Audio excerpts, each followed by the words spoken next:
Nah khawatir saya kalau ilmu ini sudah hilang, terus ayat-ayat yang biasa tentang kemanusiaan dikira biasa. Padahal ayat ini super, misalnya nikah. Nikah itu oleh Allah, perempuan yang kita nikahin, itu oleh Allah disebut surga. Saya punya bukti, misalnya gini ayat ya, wala tangkihul musyrikati hatta yu'min, wala amatum mu'minatun khairum min musyrikati walau a'jabatkum. Terus terusannya ayat, wala tangkihul musyrikina hatta yu'minu, wala abdu mu'minun khairum min musyriki walau a'jabakum. Terusannya ayat tuh ulaika yad'una ilan nar. Para musyrikah yang ingin kamu nikahi karena mereka non muslim atau kafirah atau musyrikah, itu hanya mengajak kamu masuk neraka. Maksudnya ngajak itu kan bisa saja kamu tertarik perempuan tadi sampai kompromi merubah akidah kamu. Terusannya ayat wallahu yad'u ilal jannah. Harusnya dengan perbandingan kamu jangan menikahi musyrikah. Logika perbandingannya kan wallahu yad'u ila nikahil mu'minah. Saya ulang lagi, harusnya muqabalahnya kan wallahu yad'u ila nikahil mu'minah. Allah mengajak kamu supaya menikahi mu'minah. Tapi kata mukminah sama Allah diganti wallahu yad'u ilal jannah. Allah mengajak kamu masuk surga, ila nikahil mu'minah. Artinya gini, setiap kamu hubungan intim sama istri kamu itu adalah menjadi kamu tidak zina. Jadi kalau kamu tidak zina, barokahnya istri kamu ini penopang kamu masuk surga. Makanya Rasulullah pernah ditanya, ibadah itu apa saja? Nabi secara ringan diantara jawabannya, wa fi buti ahadikum shadaqah. Sudah kamu ngumpul istri kamu itu ya ibadah. Terus kata sahabat-sahabat, ya Rasulullah ayati ahaduna syahwatahu wa walahu ajrun. Yang benar saja Rasulullah, masa urusan gitu dapat pahala gitu. Nabi jawabannya ya enteng, alai salawaduha fi haramin aka'ana ali wisrun. Kalau dia salah yang dikeloni kan ya dosa. Berarti kalau ngeloni yang benar juga pahala. Berarti istri kamu itu jannah surga. Cuma jannah yang agak aneh karena rewel itu agak aneh. Jadi itu jannah yang agak aneh. Maka supaya jannah ini tidak aneh, kata Rasulullah itu cara bersuami istri itu, kata Rasulullah, halla jariyatan tula ibuka wa tula ibuka. Sebagian riwayat halla jariyatan tudhahikuha wa tudhahikuka. Kamu cari perempuan yang gampang guyon, gampang rileks. Mula apa itu rileks, mudhahaka ya rileks. Saya berkali-kali cerita, saya ini termasuk orang yang nggak pernah diskusi penting sama istri saya karena takut tegang. Biasanya kalau tegang itu yang suaminya kalah. Jadi saya itu nggak pernah diskusi penting. Saya kemarin mau ke Pasuruan ya, mau ke Peloso itu ditanya mau kemana, ya nggak tahu. Terus pulangnya kapan, ya nggak tahu. Uang kok rohan. Ya saya seneng saja. Nggak roh itu artinya kan bodoh. Orang bodoh itu nggak mukallaf, artinya nggak dosa kata saya. Jadi saya ngambil hikmahnya saja. Ditakoi kok jawabannya ora jelas. Ora jelas itu misteri. Memang dunia itu penuh misteri. Pokoknya tak itu. Pokoknya yang kira-kira itu jadi tidak penting. Rasulullah tuh kalau debat sama istrinya ya milih gitu, milih mula abba mudhahaka. Saya punya sekian cerita betapa Rasulullah tuh rileks ngadepin cemburu-cemburunan. Sayyidah Khadijah tentu orang yang super bagi Rasulullah. Sampai ketika adiknya Sayyidah Khadijah, kalau nggak salah namanya itu Halah itu, kalau datang itu Rasulullah itu menjamu karena mengingatkan suara Khadijah. Kalau muji Khadijah itu sudah langit Rasulullah. Sehingga Aisyah itu cemburu. Bagaimana anda selalu muji Khadijah? Waqad abdalakallahu khairan minha. Allah mengganti yang lebih cantik ketimbang Khadijah dan lebih muda. Maksudnya Aisyah. Kenapa masih muji yang sudah meninggal? Tua lagi kan? Gantian Sayyidah Fatimah yang tersinggung karena ibunya ditua-tuakan kan? Itu ketika Fatimah cemburu, mangkelnya sama Sayyidah Aisyah. Mangkel manusiawi loh. Gak usah kamu jadi Syiah terus benci Aisyah itu. Karena kalau kamu jadi benci Aisyah berarti kamu nganggap Aisyah itu salah. Dan itu efeknya di Rasulullah, berarti Rasulullah milih istri yang salah. Makanya kita ini madzhabnya ahli sunnah. Abu Bakar tidak mal'un. Kenapa tidak mal'un? Kalau kamu bilang Abu Bakar mal'un berarti Rasulullah salah pilih teman. Umar tidak mal'un karena Rasulullah pasti milih teman yang benar. Begitu juga milih istri yang benar. Dalilnya tidak usah jauh-jauh. At-thayyibatu lit-thayyibi. At-yabut thayyib tentu Rasulullah. Berarti istrinya pasti thayyibah. Jadi madzhab ahli sunnah dalam madzhab sing jelas-jelas min baini farti wa damil labanan khalisan sa'iwal lisya. Jadi kalau kamu cari logika gampang saja. Nabi itu thayyib, bahkan at-yabut thayyib.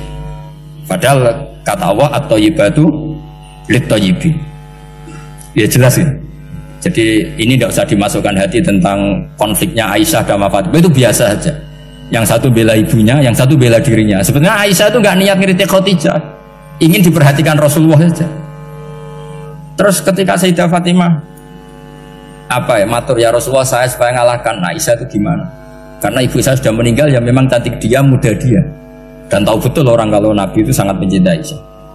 Kata Rasulullah, bilang gini saja, tetap hebat ibu saya, karena ibu saya dapat Rasulullah rondo untuk Joko.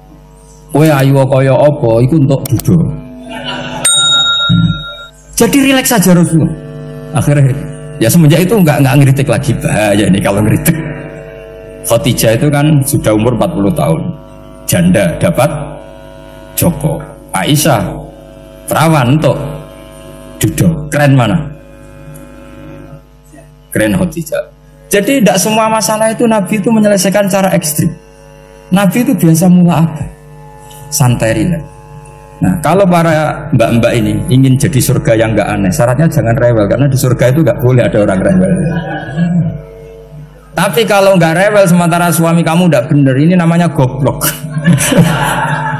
Maka kata Mbak Mun kalau mijazahi santri-santrinya, cung bojomu kudu rewel, nggak ngono fakir kata Mbak Mun. Tapi santri yang di belakang gremeng, iya bah nak fakir, nak jantungan mati. Makanya sering itu. Jadi di antara ulumil Quran itu ada istilah maudhi'ul mudmar mengganti maudhi'ud dhamir, atau maudhi'ul lafzi menggantikan lafdan akhar. Itu memang agak jadi ilmu tafsir, tapi bagi pelakunya itu menjadi gampang.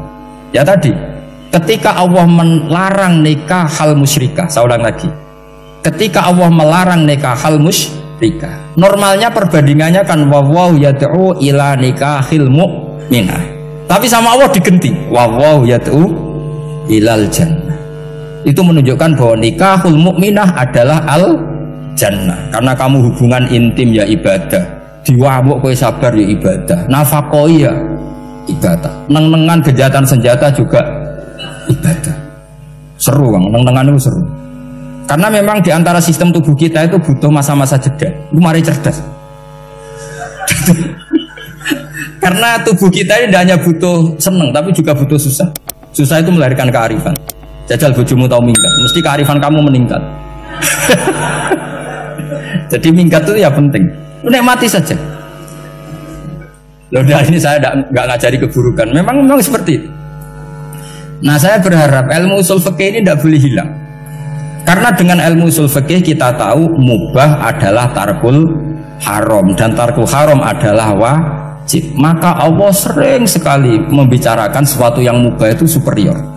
Kayak tadi wa min ayatihi manamukum billaili wan. Nah, termasuk ayatnya Allah adalah kami itu tidur. Cara berpikir tadi, kalau saya tidak tidur sakit, kalau sakit habis biaya banyak. Sementara tidur hanya butuh seperti ini. Betapa baiknya Allah dengan tidur bisa menjaga kesehatan yang kalau tidak dijaga berbiaya tinggi. Berarti dan naumul ibadah. Terus ulama bilang tidur itu ibadah kalau niatnya litaqawi alal ibadah. Tapi nak wae blojo turu lah itu sing masalah. Tapi tentu ilmu itu ada pembanding. Sekarang ketika kamu tidur itu tarkul wajib apa tarkul haram? Lah itu masalahnya. Seringnya kamu itu tarkul wajib. Wae mulang turu. Wae ngantor wong kerja turu. Lah itu tarkul haram apa tarkul wajib? Tarkul wajib. Kalau tarkul wajib berarti status tidur kamu haram. Sudah pinter ini, sudah maju ini, sudah maju. Jadi saya belajar usul fikih lagi-lagi karena untuk menjadi mufassir itu harus menguasai balaghah, menguasai usul fikih, menguasai lisanul arabi. Nah, lisanul arabi yang sering saya contohkan berkali-kali, saya punya kitab namanya Ar-Risalah, orisinil karangannya Imam Syafi'i. Saya baca beberapa kali hatam, juga saya beberapa kali bacakan santri. Itu kalau memaknai Quran secara lisanul arabi itu gampang sekali, gampang sekali. Ketika Imam Syafi'i mengatakan kamu boleh tayamum ketika bepergian dan saat bepergian itu tidak menemukan air, syaratnya kamu tolabul ma', cari-cari dulu. Ketika ditanya sama ashabu Syafi'i kenapa harus cari-cari dulu, jawabannya enteng, li'anna Allah ta'ala yaqul falam tajidu ma'an wala yuqalu liman lam yatlub lam yajid. Karena Allah ngendikan kemudian kamu tidak menemukan air. Di mana-mana tidak menemukan setelah mencari. Kalau belum mencari namanya tidak tahu. Jadi dari kata falam tajidumaan kemudian kamu tidak menemukan. Tidak menemukan berarti apa? Setelah mencari. Sehingga beliau mensyaratkan dicari-cari dulu, baru berkesimpulan tidak menemukan. Nah setelah tidak menemukan kamu baru boleh tayang. Segampang itu ilmu usul fikih di depan Imam Syafi'i. Ulumul Quran dianalisis dengan usul fikih. Ketika ditanya, kenapa Anda mensyaratkan nikah itu pakai wali? Ayatnya apa? Kalau hadisnya jelas, la nikaha illa biwaliyin mursyidin. Ayatnya apa? Imam Syafi'i secara enteng baca ayat fala ta'duluhunna ayyangkihna azwajahunna idza tarawdu bainahum bil ma'ruf. Jika wanita yang kamu waleni, saya ulang lagi, jika perempuan yang kamu walikan, misalnya kamu punya anak yang umur 20 tahun ingin nikah sama seseorang, seseorang ini layak, ya misalnya kiai ya apal alfiyah. Tadi kata Mbah Mus itu muridnya Mbah Khalil alfiyah diwolak-walik apa? Saking seringnya belajar alfiyah kata beliau sampai santri apal alfiyah wolak-walik tapi raro carane jamak kosor. Karena dulu pondoknya mau pondok nahwu. Jadi kayak di ngelirap itu. Tonggone nganti apal fa'ala yaf'ulu fa'lan. Cinone weh apal saking bedino itu ujiane ra selawatan fa'ala yaf'ulu fa'lan wa ma fa'lan wa fa'ilun. Jadi pondok ya macam-macam. Itu saat tadi sampai mana itu? Tentang apa? Wali nikah tadi. Di bab fikih, saya ulang lagi di bab fikih. Itu kata Allah, jika perempuan yang kamu walikan itu ingin nikah, fala ta'duluhunna, jangan kamu larang. Kata Imam Syafi'i, kalau seorang wali tidak punya hak mewalikan, maka larangan jangan menghalangi itu tidak ada gunanya. Misalnya gini, Zaid itu tidak punya utang saya ulang lagi, Zaid tidak punya utang saya. Memang ini ilmu logika, Zaid tidak punya utang saya. Terus sampean bilang ke saya gini, Gus Bah, Zaid ojo tagih. Itu omongannya wong aneh apa enggak? Aneh kan? Tapi kalau Zaid punya utang saya 1 juta, terus kamu menasihati saya, Gus Zaid ojo tagih, benar apa enggak?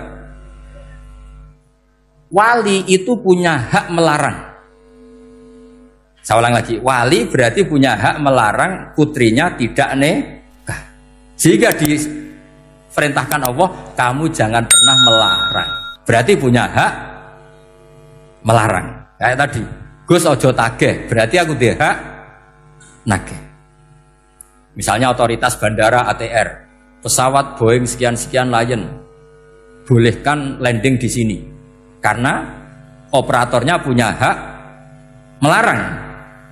Juga punya hak mengizinkan.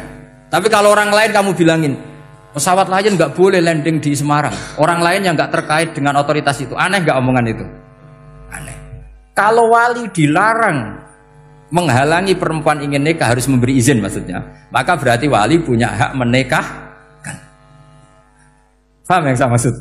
Makanya Imam Syafi'i mensyaratkan seorang perempuan yang nikah harus pakai wali.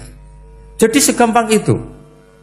Kitab Ar-Risalah menerangkan ulumul Quran. Dan dalam banyak hal ulama dulu itu, makanya saya tadi berjanji, karena Quran itu bisa kamu baca fase, kamu dengerin suara enak ya enak, kamu dengerin logika yang enak ya enak. Jangan sampai kamu udah dua-duanya. Suaranya sudah ada enak, logikanya tidak enak, itu kacau namanya.